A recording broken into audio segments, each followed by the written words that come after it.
There was the podcast that you were just listening to was that, spreading COVID-19's, fake news, whether it's about the vaccine or about the virus itself, it can cost you. You might just go to jail. And who have money to pay for such? I mean, in some cases, I understand you can even pay 100,000.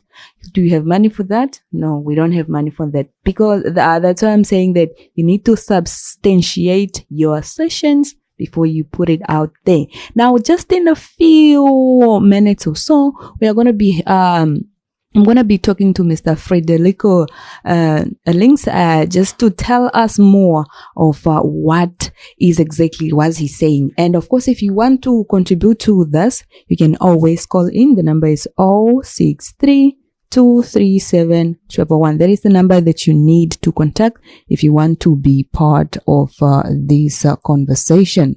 Okay, it's good to hear from you, sir. How are you doing today? I'm good. How are you doing? I am good, thank you. So today we're going to be talking about the laws that are put in place to deal with people that are, spreading lies or fake news in regards with COVID-19. So quickly, just tell us a little bit about those laws, and have been they there, or are they just coming in now? Well, I mean, the regulations that we're talking about first made an appearance in during the state of emergency of 2020. The state of emergency was from mid-March 2020 to mid-September 2020 for a 6-month period. So the regulations that came in that criminalized the spreading of misinformation and disinformation about the COVID-19 related issues were introduced in mid-April last year, 2020. And they were in place for a 5-month period. Now, what happened during that period was that as soon as the regulations were in place under the state of emergency, people were actually arrested. So over the 5-month period, according to the figures we got from the Namibian police, over 160 people were arrested for spreading. That is a lot of people. Yeah. That averages to about a person a day for 7 days a week, every day of the week, Monday to Sunday. Every day of the week, a person arrested for 5 months. So, I mean, that should tell us something. I mean, the police were very active in arresting people for spreading falsehoods about COVID-19 and the government's response to COVID-19. So those were so when the state of emergency came to an end in mid-September last year, the regulations were brought in under the Public Health Act that we now have in place, Public and Environmental Health Act, and they've been in place since September last year, and they've just been sort of they've been part of all the COVID-19 regulations since then. And that's what we have at the moment, and that how these are the measures that are meant to police the spread of COVID-19 related misinformation and disinformation. So now, just a general question. I see a lot of people that actually, still do that.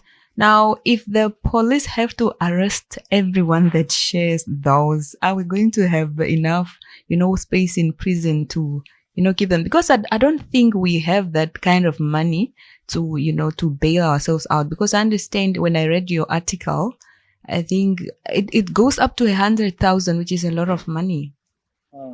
Yeah, I mean, I think that's sort of an extreme. You can get a fine of up to 100,000, or you can get a prison sentence of up to 10 years. But I mean, from the statements, what the statement that the minister made on the 16th, no, on the 15th, no, on the 16th, when he introduced these new regulations now that were in place from 17 to 30 June. He was saying, they're working on issuing spot fines, which means they're not going to arrest you. They're going to give you a fine on the spot. When if they come and they've identified you as somebody who is spreading falsehoods, they're going to issue you with a fine, on the spot. Because there isn't place in the prisons to keep people and to and to keep people distant, sort of physically distant. So they have to. I think they decided, look, let's just use the fines. And I think yesterday again, when the minister spoke, that was also something that came through. Sort of a warning to people. People should stop spreading lies about and falsehoods and all sorts of rumors and so on about what's happening in terms of COVID-19 in the country and the government's response to it. So it's very clear that they're taking a hard stance. That the government is going to start taking a very hard stance towards people who spread this. But I don't think they're going to sort of go after everybody. Yeah. I think they're going to identify, sort of repeat offenders, and make an example of those.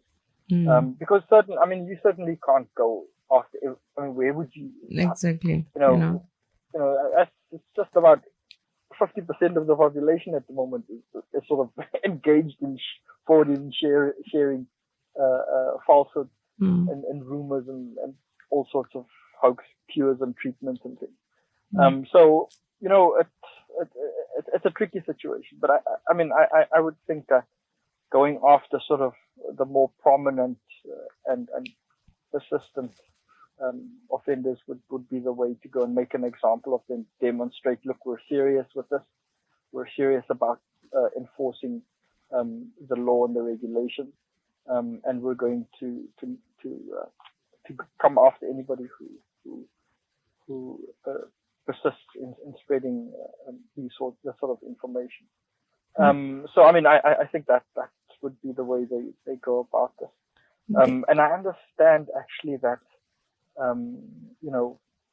some of the more prominent people have already, at least one that I know of, that I heard yesterday, has already been sort of notified that charges could be coming his way. It's somebody who is prominent, who has been spreading a great, especially if you have a great following on social media. Yeah, who has been spreading stuff especially on Facebook. A lot of anti-vaccine and COVID denying content and posts. So it seems like it's going to start happening. And people, we have to be careful. Most people are not in a position that they would be able to afford the fines. a $2,000, a $5,000 fine, for this. So you might actually then end up not being able to pay your fine, and then you might have to, you could land in all sorts of trouble because of that. So people really, I want to warn your listeners as well. Please be careful. Please be careful. Please be responsible in terms of your social media conduct. Okay, so now let's talk about the process that, what is the process that leads to one being arrested under the regulations? So, I think what happens is if somebody, the police aren't, and the health authorities aren't monitoring all social media. It's just simply impossible to monitor all social media profiles. But I do think they're going to rely a lot on tip-offs from the public, sort of people notifying them, listen, there's this guy, he continues to spread this nonsense. Maybe you should look at it. So I'm sure they're also monitoring some social media pages that they have already sort of flagged as being problematic. I know there are one or two groups that we've been looking at for quite a while now. It's Namibian Fact Check, monitoring the sort of content that passes through the group. And I'm sure the police is also doing that, and the ministry is also aware of some of this. In fact, I know that, the person I was just talking about who might be in trouble, is actually in a Facebook group, where he is spreading a lot of stuff, where actually in that group there's a lot of, falsehoods and disinformation being shared amongst the members of that group. So, I mean, they could be monitoring pages like that, but they also rely on, I think, tip-offs from the public. And we've seen that with that first arrest that was in the news last year, of the man who spread a rumor that in Walvis Bay that all of the trucking companies' drivers and staff were COVID positive. That first one, it was sort of a tip off, and then the company itself going to lay a charge against the individual. So I think a lot of that they rely on a lot of that, and also monitoring what's happening on social media themselves. So what is the best approach these large audience platforms such as influencers can take in regards to COVID-19 information, especially if they are uncertain of it? Look, I mean, I think if you're somebody with a large following, if you're somebody with a large friend group on social media, you really ought to take the lead in responsible conduct, and try and share information that is credible and that is factual. So I mean, there's a lot that I think influencers can do to help out with the messaging, with credible and factual messaging and spreading that around. And I think, I mean, it has been proposed that the ministry actually make use of influencers on social media, and have them become sort of ambassadors for the truth, for the facts, for credible information, and pushing the communication around the vaccines, especially, and getting people to vaccinate and so on. So there is definitely a place and a role for influencers, and that they need to step up. And I've seen now, I mean, over the last 2 weeks, some of them actually stepping forward, and becoming vocal in terms of encouraging people to stay safe, to adhere to the health regulations, and to get vaccinated. So I mean, that's encouraging, and more of them should really be doing that. Yeah, that's really is good, because I think they should use their following for, positive, Exactly. messages. Yeah. Exactly. Yeah. What is the link between all these regulations and one's freedom of speech and expression? So I mean, this is where things become sort of murky, because freedom of speech is an expression is constitutionally guaranteed. So I mean, the regulations themselves that criminalize the spreading of falsehoods could actually be unconstitutional. But nobody's challenged nobody's challenged these regulations in terms of freedom of speech. So the question remains. It's an open question. Until somebody challenges, and all we would take would be one case, to see if this actually holds up constitutionally. So this is an open question, and I mean, I don't know, maybe somebody who now gets into trouble and is arrested and fined and so on, decides to challenge and see if they could have these regulations, the specific regulations speaking to criminalizing of online speech, which is what that person would claim, whether that would actually then be, these regulations would be struck on those grounds. So that's something that is sort of hanging out there that could happen. if somebody decides to challenge the specific regulation. So I mean, we are wondering ourselves. So as I said, I mean, all it would take is one case to see if this is actually legal. Yeah. But I mean, I you know, if people, I don't foresee a situation where people start challenging this constitutionally, because I mean that also costs a lot of money, and people who would already not be in a position to afford a fine, paying a few $1,000 fine, would probably be much less able to pay for lawyers to take on a case like this. But who knows? I mean, maybe somebody because with money then it's gonna be against the state, ne? Yeah. It would be against the state, yes. Okay. I think the Ministry of Health would be the first respondent, the government of Namibia second Attorney General, and sort of that usual lineup of state. What do we call them? Respondents. Yeah. So basically, the takeaway from the discussion is that people should think twice before spreading COVID-related information that they are not certain about on social media or by any other means. Yeah, I mean that's basically the situation. So people really need to. I mean, we all see what's happening, especially on WhatsApp. I mean, it is just a polluted mess at the moment. And people really ought to be more responsible with how they conduct themselves. People ought to be more careful. People ought to be more considerate. Yeah. Because what we're seeing is people spreading fear, people spreading panic, people spreading confusion, and they might not mean to, but they could get into trouble for that. And I mean, and it's not necessary. Rather than spreading stuff that isn't true, rather step back and find out what the factual information, what the credible information, and share that.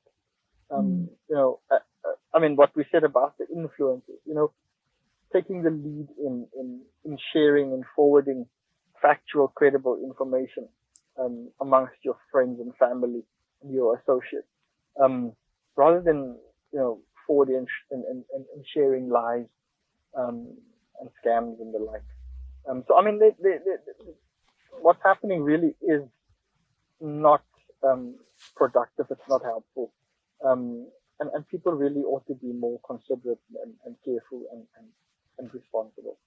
Now, I just thought of a question now. In your own opinion, do you think that this law is contradicting the freedom of speech, rights? I have a feeling it might not be constitutional. Yes. Yeah. I have such a feeling. But I mean, as I said, until somebody actually challenges it, it stands. So I mean, but I mean, people are going to be charged until this regulation is found to be not in line with the Constitution. People are going to be charged. People are going to be arrested. People are going to be fined. So that's the situation. I mean, that's what you have to work with. That's what you have, me and you as social media consumers and users have to keep in mind. We can still be arrested and fined for spreading COVID-related falsehoods. So let's not do that. I mean, even if there was no regulation, if there was no criminalizing of such content, it's still the case that we have to be more responsible. We have to be more considerate, and we have to be more sort of careful with what we share on social media, what we forward, and so forth.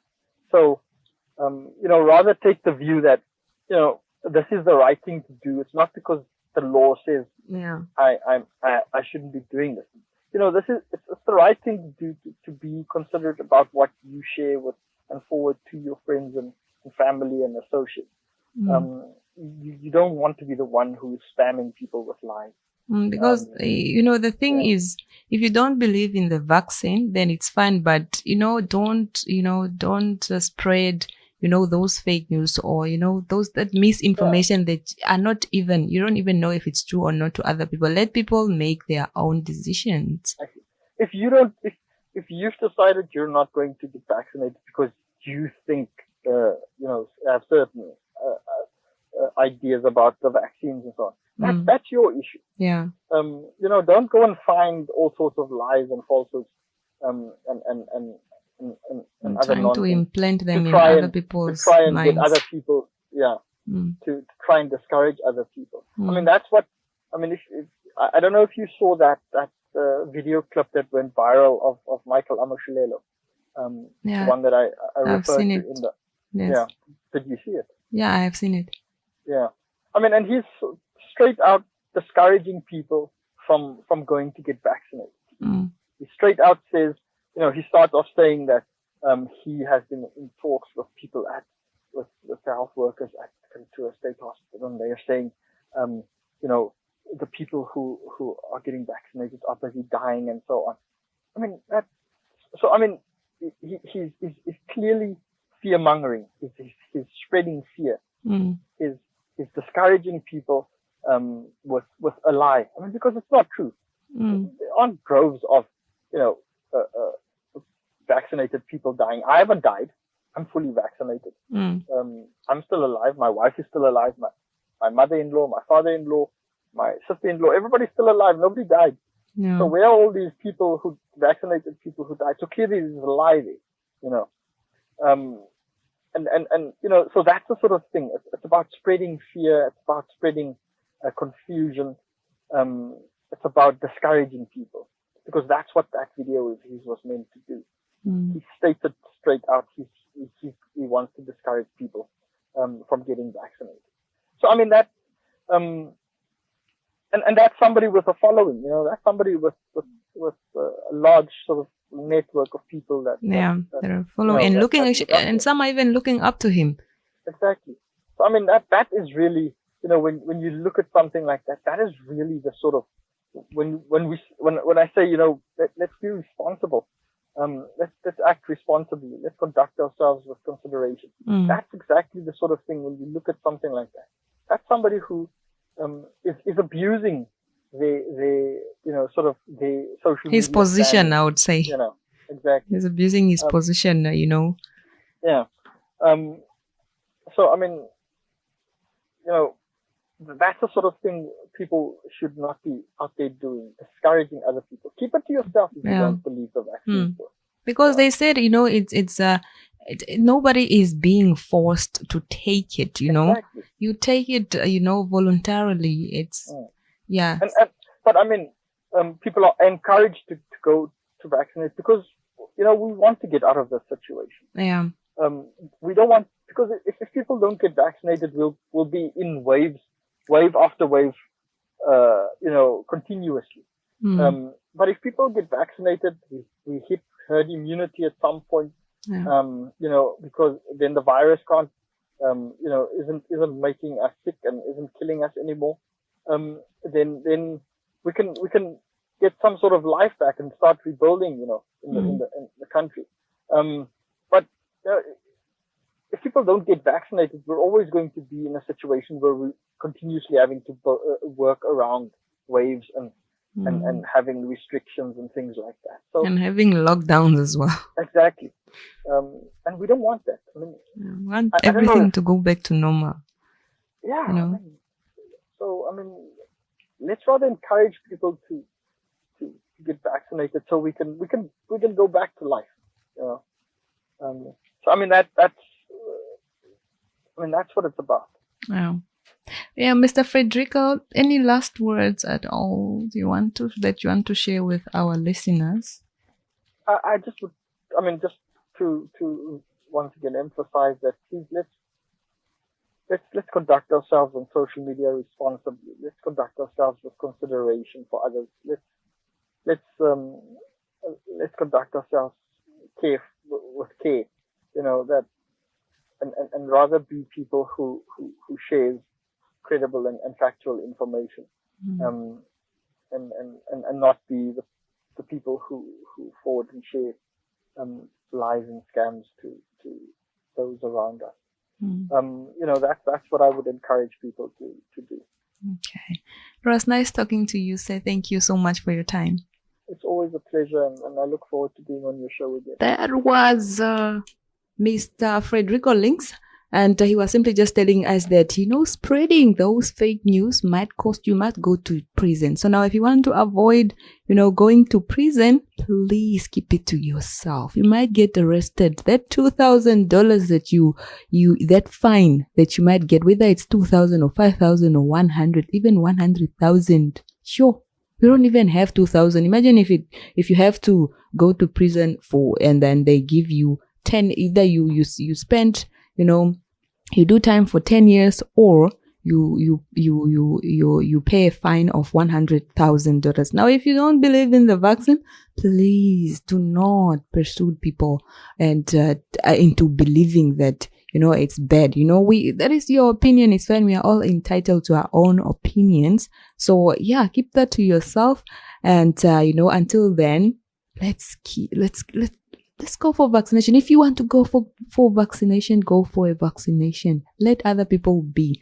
And if you want to tell, something, make sure that you substantiate your assertions. This is me, Tia Paulina, and thank you so much for listening.